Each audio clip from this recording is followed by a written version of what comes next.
முதல் வாசகம். என் பொருட்டும் என் ஊழியன் தாவீதின் பொருட்டும் நான் எருசலேமை பாதுகாத்து விடுவிப்பேன். அரசர்கள் 2ஆம் நூலிலிருந்து வாசகம்.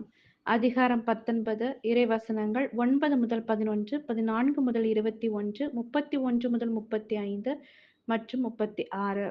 அந்நாட்களில் அசீரிய மன்னன் எத்தியோப்பிய மன்னனான திராக்கா தனக்கு எதிராய் படை திரட்டிக் கொண்டு வருவதாக கேள்வியுற்று எசேக்கியாவிடம் மீண்டும் தூதரை அனுப்பி, யூதா அரசன் எசேக்கியாவிடம், நீங்கள் இவ்வாறு கூறுங்கள், எருசலேம் அசீரிய மன்னனின் கையில் ஒப்புவிக்கப்பட மாட்டாது என்று கூறும் உன் கடவுளை நம்பி ஏமாந்து விடாதே.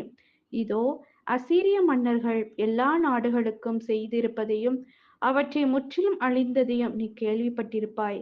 அப்படி இருக்க நீ மட்டும் தப்பிவிட முடியுமா? எசேக்கியா தூதரின் கையிலிருந்த மடலை வாங்கி வாசித்த பின் கோவிலினுள் சென்று ஆண்டவர் திருமுன் மடலை விரித்து வைத்தார்.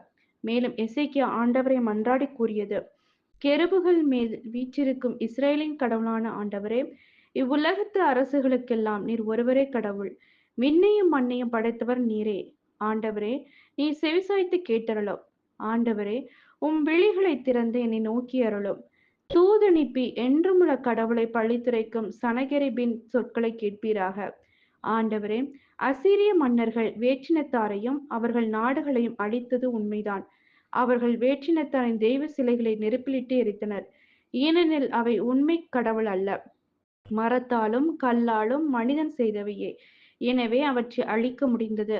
எங்கள் கடவுளாகிய ஆண்டவரே, இப்பொழுது இவன் கையிலிருந்து எங்களை காத்தருளும். இதன் மூலம் நீர் ஒருவரே கடவுளாகிய ஆண்டவர் என்பதை உலகின் எல்லா அரசுகளும் அறிந்து கொள்ளும்.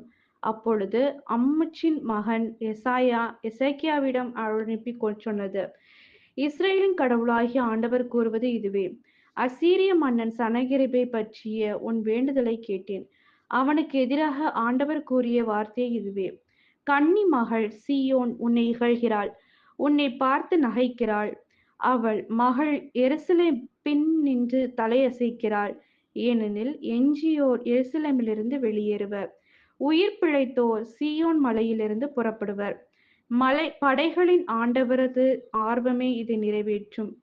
ஆதலால் ஆண்டவர் அசீரிய மன்னனை குறித்து இவ்வாறு கூறுகிறார்: இந்நகருக்குள் அவன் நுழைய மாட்டான், அதில் அம்பு எய்ய மாட்டான், அதை எதிர்த்து கேடயத்துடன் வரமாட்டான், அதற்கு எதிராக முற்றுகை தளம் எழுப்ப மாட்டான்.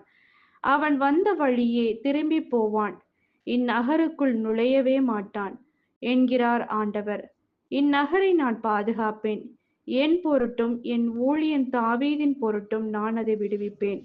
அன்றிரவு ஆண்டவரின் தூதர் புறப்பட்டு சென்று அசீரியரின் பாளையத்தில் 180,000 பேரை கொன்றனர். மக்கள் காலையில் எழுந்தபோது அங்கு அனைவரும் செத்து பிணமாய் கிடந்ததை கண்டனர். எனவே அசீரிய மன்னன் சனகெரிபு திரும்பிச் சென்று நினிவேயில் தங்கியிருந்தான். இது ஆண்டவரின் அருள்வாக்கு. இறைவா, உமக்கு நன்றி.